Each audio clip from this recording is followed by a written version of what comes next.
So have a look at the examples again. They have not been coming to office since January 2015. यानी वो जनवरी 2015 से office नहीं आ रहे हैं, मतलब 2015 से ये सिलसिला शुरू हुआ था, अभी तक चल रहा है that they are not coming to office. I have not been meeting him since 2010. यानी 2010 से लेकर अब तक मैं उससे नहीं मिल पाया हूँ. He has been listening to music for 2 hours. वो 2 घंटे से म्यूजिक सुन रहा है, यानी पिछले 2 घंटे से सुन रहा था, अभी भी सुन रहा है.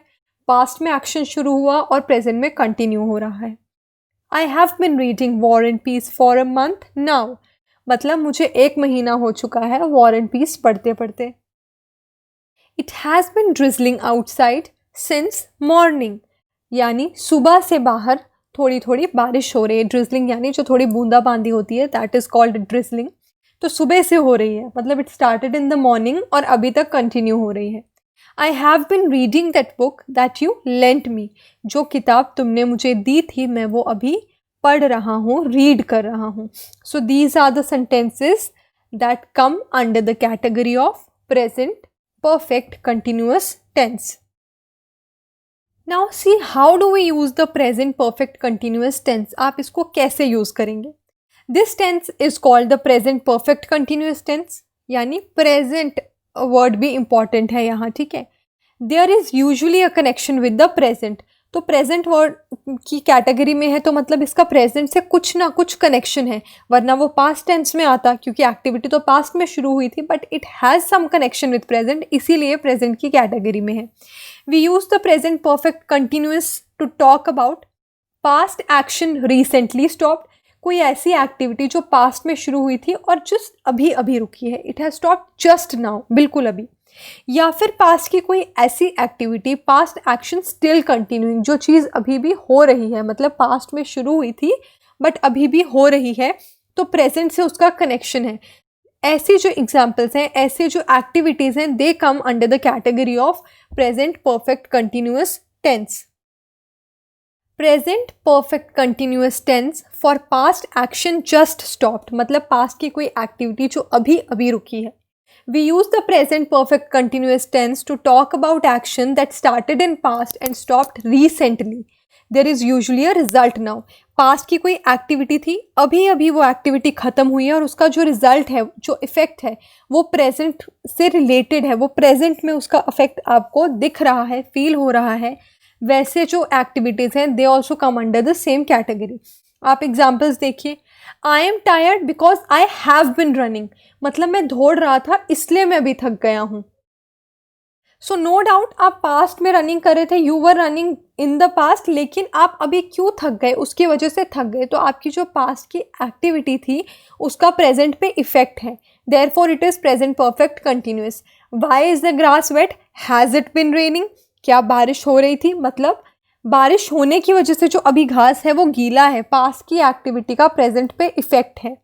You don't understand because you haven't been listening, तुम क्यों नहीं सुन पा रहे हो, क्योंकि तुम मुझे सुन नहीं रहे हो, तुम मुझे अच्छे से नहीं सुन रहे, इसलिए तुम मुझे अंडरस्टैंड नहीं कर पाओगे.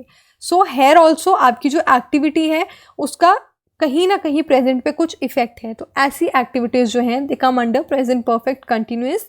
कोई भी एक्शन जो पास्ट में शुरू हुआ, अभी रिसेंटली स्टॉप हुआ और जो उसका रिजल्ट है वो प्रेजेंट में दिख रहा है, the result is there in the present.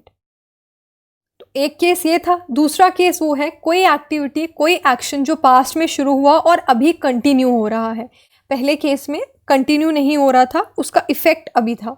लेकिन दूसरे केस में क्या हो सकता है कि एक्टिविटी पास्ट में शुरू हुई बट अभी भी कंटिन्यू हो रही है.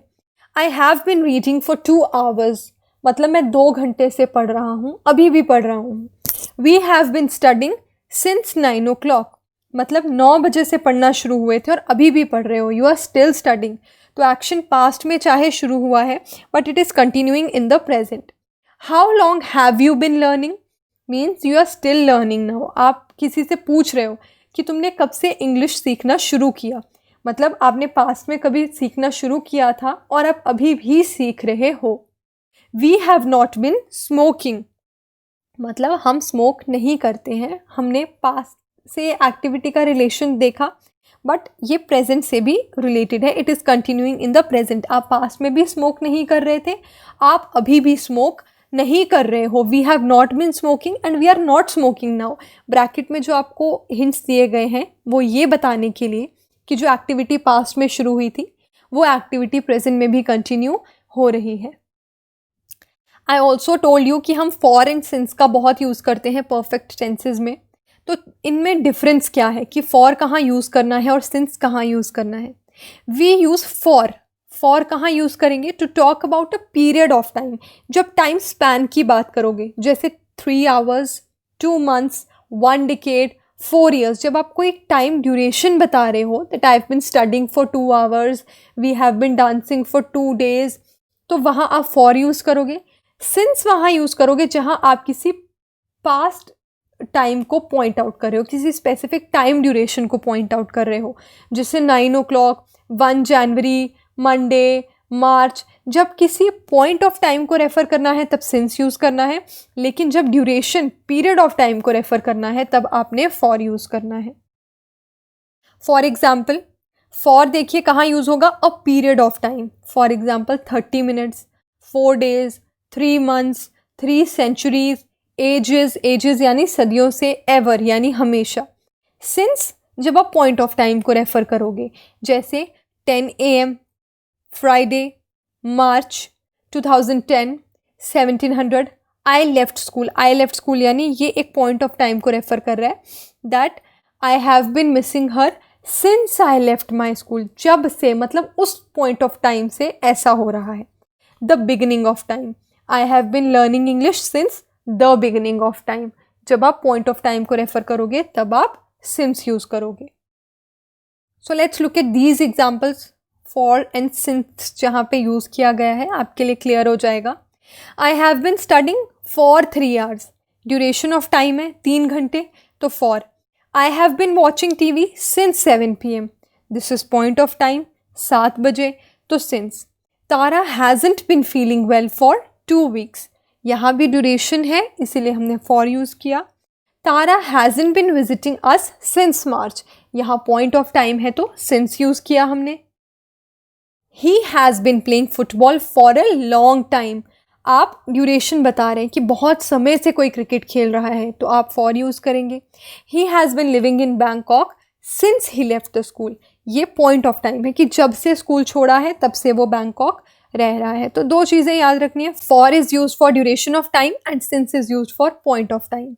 For can be use with all the tenses. For का यूज़ आप सारे टेंसेज में कर सकते हैं, लेकिन सिंस का यूज़ जो है वो सिर्फ परफेक्ट टेंसेज में ही यूज़ होगा क्योंकि ये परफेक्ट कंटिन्यूअस फॉर्म था, इसीलिए हमने सिंस यूज़ किया.